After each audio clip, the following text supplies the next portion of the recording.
નમસ્કાર વિદ્યાર્થી મિત્રો, હું છું દેવાંગ સર. ગુજરાતી પર્વ યુટ્યુબ ચેનલમાં આપ સૌનું હાર્દિક સ્વાગત છે. આજે આપણે જોઈશું એકમ 3 રૂઢિપ્રયોગ.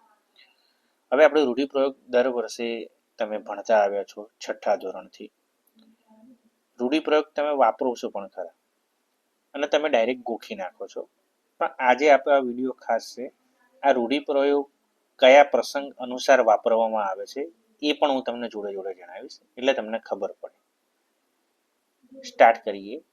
પહેલું છે પૈડું સિંચવું, એટલે સુકન કરવા.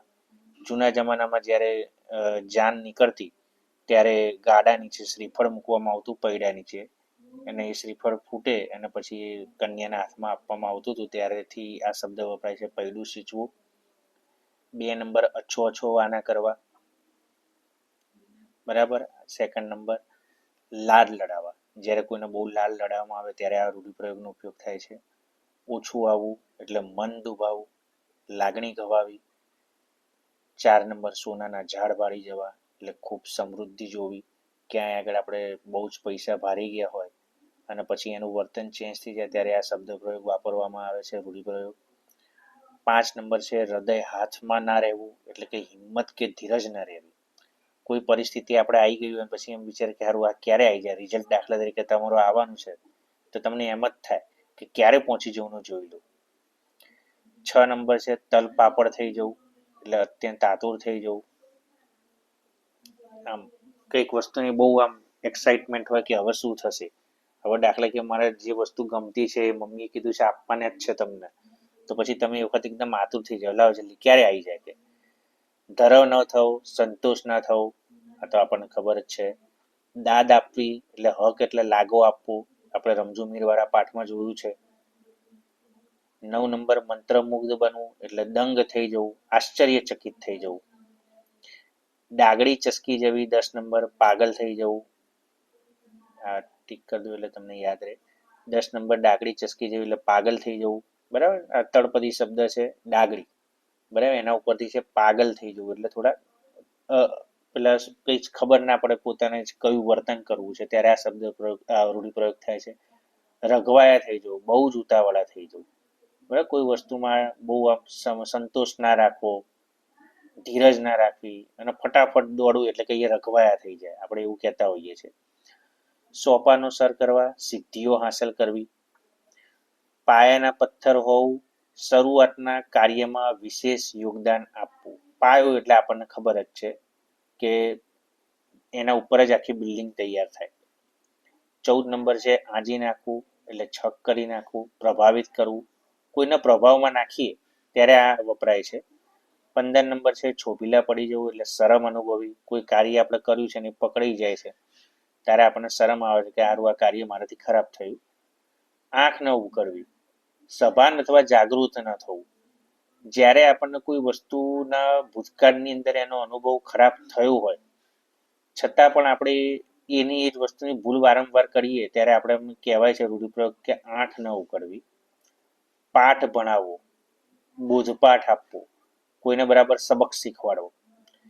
જીવમાં જીવ આવો, ભય જતા સ્થિરતા અનુભવી, બરાબર. જે મગજમાં ઉચાટ ચાલે છે, ચિંતા ચાલે છે એ જતી રહે અને પછી મનમાં એકદમ શાંતિ થઈ જાય ત્યારે આપણે આ વાપરીએ છીએ. અને કાવ્ય નંબર 7 નું નામ પણ છે સસ્તી મૂડી સિદ્ધપુરની જાત્રા, એટલે મર્યાદિત સાધનોથી કામ પૂરું કરવું, બરાબર. કોઈ એક રસ્તો હોય, દાખલા કે આ કામ પૂરું કરવા માટે આટલી વસ્તુ જોઈશે, પણ જ્યારે આપણને એ વસ્તુ ના મળે ત્યારે થોડા ઓછા સાધનોથી પણ આપણે કામ થઈ જતું હોય ત્યારે આપણે કહીએ સસ્તી મૂડી સિદ્ધપુરની જાત્રા. જેમ પાઠ નંબર 8 ની અંદર આનો ઉલ્લેખ છે. પગ ભારે થઈ જવા, જતા સંકોચ થઈ જવો. 10મા પાઠમાંથી છે, નથી પાઠમાંથી. સંકોચ થવું ક્યાંય જવામાં. વાળ ધોળા થઈ જવા, ઉંમર વધી જવી, બરાબર. વાળ ને ધોળા સાથે હવે તો બધા ડાય કરે છે એટલે ઉંમર ખબર પડતી નથી. અડધા થઈ જવું, વધુ પડતી ચિંતા થવી, આપણે કહેતા હોય છે ને અડધા અડધા થઈ ગયા. પછી 23 નંબર છે રસ્તો કાઢવો, એટલે ઉપાય શોધવો. કોઈ મુસીબત આવી છે તેને લગતો ઉપાય કરી નાખવો. 24 નંબર રફ્ફુ થઈ જવું, એટલે ભાગી જવું. કાંતિ ભાગી ગયો હતો ને ફટાફટ, કોઈ પરિસ્થિતિ એવી લાગે કે ભાઈ આપણો વાંક નીકળશે એટલે છટકીને ભાગી જાય. 25 નંબર છે જિંદગી માણવી, તો તો મજા કરવી, ખૂબ મજા કરવી, શાંતિથી લાઈફ જીવી. ચેન ન પડવું તો ગમવું નહીં. કોઈ જગ્યાએ આપણને ગમતું ના હોય એટલે આપણે વારંવાર કહેતા હોય ચેન પડતું નથી. માઠું લાગવું, લાગણી દુભાઈ જવી, કોઈ આપણને કઈ વાત કરી છે ને ખોટું લાગે આપણને ત્યારે આપણે આ કહીએ. છટકી જવું એટલે કે નાસી જવું. આમ કોઈ જવાબદારી આવે છે પણ આપણે છટકી ગયા એટલે આપણે સ્વીકારવા માંગતા નથી જવાબદારી, ત્યારે આ વપરાય છે. આંખો મીચી જવી એટલે મૃત્યુ થવું. બરાબર, આંખો કાયમ માટે બંધ થઈ જાય. દીપકવાળા પાઠમાં છે આપણા ઝબક જ્યોતમાં. છાતીમાં મોં ઘાલવું એટલે છુપાઈ જવું. આ રૂઢિપ્રયોગ આપણે ત્યારે વાપરીએ છીએ કે કંઈક પરિસ્થિતિ એવી આવી ગઈ છે તો આપણે એનો સામનો કરી શકીએ એવા નથી, ત્યારે આ વપરાય છે. હવે આગળ જોઈએ આપણે. 31, ગળગળું થઈ જવું એટલે ગદગદિત થઈ જવું, આમ એકદમ લાગણી ભીના થઈ જવું. શ્રાવણ ભાદરવો વહેવું, ચોધાર આંસુએ રડવું, ખૂબ જ રડવું. શ્રાવણ ભાદરવો આપણો ગુજરાતી મહિના છે, એમાં વરસાદ વધારે હોય એટલે ચોધાર એટલે ચારે બાજુની ધાર. આંખ ઉઘડવી એટલે સમજણ પડવી, સાવધાન કે સચેત થઈ જવું. જો આની પહેલા રૂઢિપ્રયોગ તો આંખ ન ઉઘડવી એટલે સભાન કે જાગૃત નતા થયા, પણ આમાં આંખ ઉઘડવી એટલે તમને સમજણ પડી ગઈ કે હવે મારે આમાં પડવા જેવું છે નહીં. પછી ધમણ ઉપડવી એટલે હાંફ ચડી જવું, આપણા દીપકવાળા પાઠમાં છે. બરાબર, અચાનક શ્વાસ ચડી જવો. ઢગલો થઈ જવું, થાકીને લોથપોથ થઈ જવું, ખૂબ જ થાક લાગી જવો. દીપક હોલવાઈ જવું એટલે મરણ પામવું, આપણા જ પાઠની અંદર છે ઝબક જ્યોત પાઠમાં. માથું વધેરવું, બલિદાન આપવું. જ્યારે દેશ માટે સૈનિક પ્રાણ ત્યજે ત્યારે આપણે કહેતા હોય છે સૈનિકે દેશ માટે માથું વધેર્યું. કાળજાને કોરી ખાવું, દુઃખની અનુભૂતિ થવી, ખૂબ દુઃખ થવું. ઊની આંચ આવવી એટલે કે દુઃખ અથવા તકલીફ આપવી. બાજી બગડી જવી એટલે કે યોજના નિષ્ફળ જવી, કંઈક કામ આપણે ધાર્યું છે, કંઈક કરવા જઈએ છીએ ને એનાથી ઊંધું જ થાય છે ત્યારે આપણે કહીએ બાજી બગડી જાય. 41 ધૂળમાં મળી જવું એટલે કે નાશ પામવું. બરાબર, આપણે કહીએ ને બધી જ મારી મહેનત ધૂળમાં મરી ગઈ.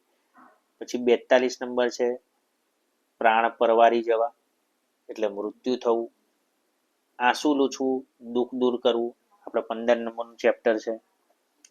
સૂર્ય તપવું એટલે પ્રગતિના શિખર પર હો, એટલે તમારું નામ છે સમાજની અંદર. બરાબર, આપણે કહીએ એટલે આનો સૂર્ય બરાબર તપે છે, એટલે બધી રીતે પૈસાની રીતે, સમૃદ્ધિની રીતે, યશની રીતે વ્યક્તિ આગળ હોય. લાગી આવું એટલે દુઃખ થવું, આપણે કહીએ ને તારા તું મારી જોડે આવું ના બોલ, મને તો લાગી આવ્યું. હૃદયમાં ઘા થવો એટલે દુઃખની તીવ્ર અનુભૂતિ, ઘા એટલે પ્રહાર, દુઃખની તીવ્ર અનુભૂતિ થવી. અધૂરો ઘડો છલકાય ઘણો, અપૂર્ણ જ્ઞાન હોવા છતાં જ્ઞાનીપણાનું ગુમાન રાખવું. બરાબર, ઘણા લોકોમાં નોલેજ ના હોય છતાં પણ શું નોલેજ છે બહુ જ એવું જ દેખાવ કરે. આંખે આંસુનું તોરણ બાંધવું, ખૂબ રડવું. તોરણ એટલે આપણે જે બાણે બાંધીએ છીએ અને આ થોડુંક વધારે આપણે રોઈએ છીએ એના અર્થમાં આપણને કહી દીધું છે. 49 કજિયાનું મોં કાળું. બરાબર, એટલે ઝઘડાથી દૂર રહેવું. આપણે કહેતા હોય છે ને, આપણા વડીલો કહેતા હોય છે ભાઈ કજિયાનું મોં કાળું હોય, ઝઘડા જેટલા ઓછા કરીએ એટલું સારું. કડવો ઘૂંટડો પી જવો, અપમાન સહન કરી લેવું. ઘણીવાર આપણને એવું લાગે કે અહીંયા મારું અપમાન થયું છે છતાં પણ આપણે લેટ ગો કરીને એને નિગ્લેક્ટ કરીએ. બરાબર, વિચારીએ ને એના વિશે, ત્યારે આપણે કહીએ કે કડવો ઘૂંટડો પી ગયા. કેડ પર કાંકરો મૂકવો, અશક્ય વસ્તુ છે એ કાંકરો લસરી જાય, પણ જ્યારે આ સખત મહેનત તમે કોઈ વ્યક્તિ માટે કરતા હોય ત્યારે તમને એવું શબ્દ પ્રયોગ વાપરવામાં આવે છે રૂઢિપ્રયોગ, કેડ પર કાંકરો મૂકવો. સોળ તાણવી એટલે મૃત્યુ પામવું. બરાબર, મૃત્યુ થઈ જવું. મન હોય તો માળવે જવાય, આ માળવે એક પ્રદેશ છે. બરાબર, આની અંદર ઇન શોર્ટ એવું કહેવા માંગે છે કે જો ઈચ્છા હોય તો બધું થાય. ઘણીવાર તમે કોઈ કામ કરતા કે મારાથી નહીં થતું બહાના કાઢો ત્યારે તમને કહેતા હોય કે મન હોય તો માળવે જવાય. 54 નંબર છે ભેંસ આગળ ભાગવત, અણસમજુને ઉપદેશ આપવો નકામો છે. આ રૂઢિપ્રયોગ આપણે દરેક ભાષામાં ઉપયોગ કરતા જ હોઈએ છીએ. કજિયાનું મોં કાળું એટલે કલેશથી વેગળા રહેવું. વેગળા એટલે દૂર, ઝઘડાથી દૂર જતા રહેવું આપણે, ત્યારે આપણે આ પ્રયોગ કરીએ છીએ. ત્યાર પછી છે તાસીરો બોલી જવો, એટલે સુર તાલની રમઝટની મજા આવી. આપણા રમઝુ મીરવાળા પાઠમાં છે, ખૂબ મજા આવી જાય, સંગીતના સાધનો વાગતા હોય.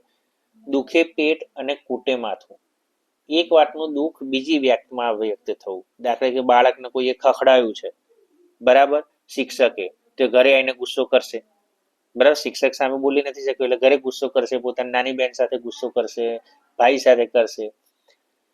58 નંબર, નાક કાપવું એટલે આબરૂને કલંક લગાડવું, બેઇજ્જત કરવું, કોઈની આબરૂ કાઢવી, કોઈની આબરૂ જતી રહેવી આપણી, બરાબર, પોતાની પ્રેસ્ટીજ ખરાબ થાય, બરાબર, બેઇજ્જત કરવું, આબરૂને કલંક લગાડવું, એટલે પોતાનું વર્તન બીજાને ઇફેક્ટ કરે છે, ત્યારે આપણે આ શબ્દ રૂઢિપ્રયોગ વાપરીએ છીએ. પરસેવો પાડવો, સખત મહેનત કરવી, આપણે કહીએ ને પરસેવો પાડી દીધો આજે. મોઠા પડવું, શર્મિંદા થવું, બરાબર, 60 નંબર. 61 નંબર છે, વાળ ધોળા થઈ જવા, તો ઉંમર વધી જવી. સોળ તાળવી, મૃત્યુ પામવું. જ્યાં લગી શ્વાસ ત્યાં લગી આસ, એટલે આશા અમર છે, બરાબર, આપણે કહીએ છીએ ને કે જીવો ત્યાં સુધી કાર્ય કરતા રહો. 64 છે, ઝાઝી કીડીઓ સાપને તાણે, એટલે નાના, એક જ મિનિટ બેટા, નાના પણ ઘણા હોય તે મોટું કામ કરે, નાના છે પણ કામ મોટું કરી નાખે છે, બહુ બધી કીડીઓ ભેગી થાય, સાપને પકડી જાય. ધોબીનો કૂતરો ન ઘરનો ન ઘાટનો, એટલે બંને પક્ષને પ્રસન્ન રાખવા મથનાર બંને પક્ષનો વિશ્વાસ ગુમાવે છે. એટલે થાય શું એને, કે હું આને રાખું પણ છેલ્લે કશું થાય નહીં. નવરો બેઠો નખો દવાડે, એટલે કામ વગરનો માણસ મુસીબત ઊભી કરે. પાડાના વાકે પખાલી ડામ, એટલે એકના વાકે બીજાને સજા. પાણી પહેલા પાર તો સલામત તળાવ, આની અંદર એવું કહેવા માંગે છે કે ચિત્તા નર સદા સુખી, મુસીબત કોઈ આવવાની છે તે એને પહેલાથી શોધી નાખે. પછી બે ઘરનો પરણો ભૂખે મરે, એટલે અનિશ્ચિત મનોદશા મુશ્કેલીથી સર્જે. ભાવતું હતું ને વૈદ્ય કીધું, એટલે પોતાને પસંદ હોય તેના જેવું જ કાર્ય સૂચન કરવું. માગ્યા વગર સગીમાં ના પીરસે, એટલે કયા વગર કોઈ જ ના આપે આપણને. હસવું અને લોટ ફાંકવો એક સાથે ન બને, એટલે એક સાથે બે કામ ના થાય. હાજર સો હથિયાર, એટલે જે સાધન પાસે હોય એનાથી કામ પાડીએ ત્યારે આપણે કહીએ હાજર સો હથિયાર. 75 છે, હાથીના પગલામાં બધાના પગલા સમાય, એટલે મુખ્ય વાત કે વ્યક્તિમાં અન્ય બધી જ ગૌણ વાત કે વ્યક્તિનો સમાવેશ થઈ જાય. એટલે ઘરના વડીલ કરે એ સાચવી લે તો નાના છોકરા સુધી બહુ આવે નહીં, કોઈ પરિસ્થિતિ એ લોકો જાતે જ હેન્ડલ કરી લે છે. તો આટલા તમારા છે, આશા રાખું છું તમને ફાવી ગયું હશે. હવે નેક્સ્ટ લેક્ચરમાં આપણે જોઈશું કહેવત, બરાબર. તો જો તમને આ વિડીયો ગમ્યો હોય તો આ વિડીયોને તમારા અન્ય મિત્રો સાથે તમે શેર કરી દેજો, જેથી તેમને મુસીબત ના પડે. અને ગ્રામરના આગલા જ સેક્શન માટે હવે આપણે તબક્કાવાર દરેક ગ્રામર જોવાના જ છીએ, તે માટે તમે ચેનલને સબસ્ક્રાઈબ કરી દેજો. ધન્યવાદ.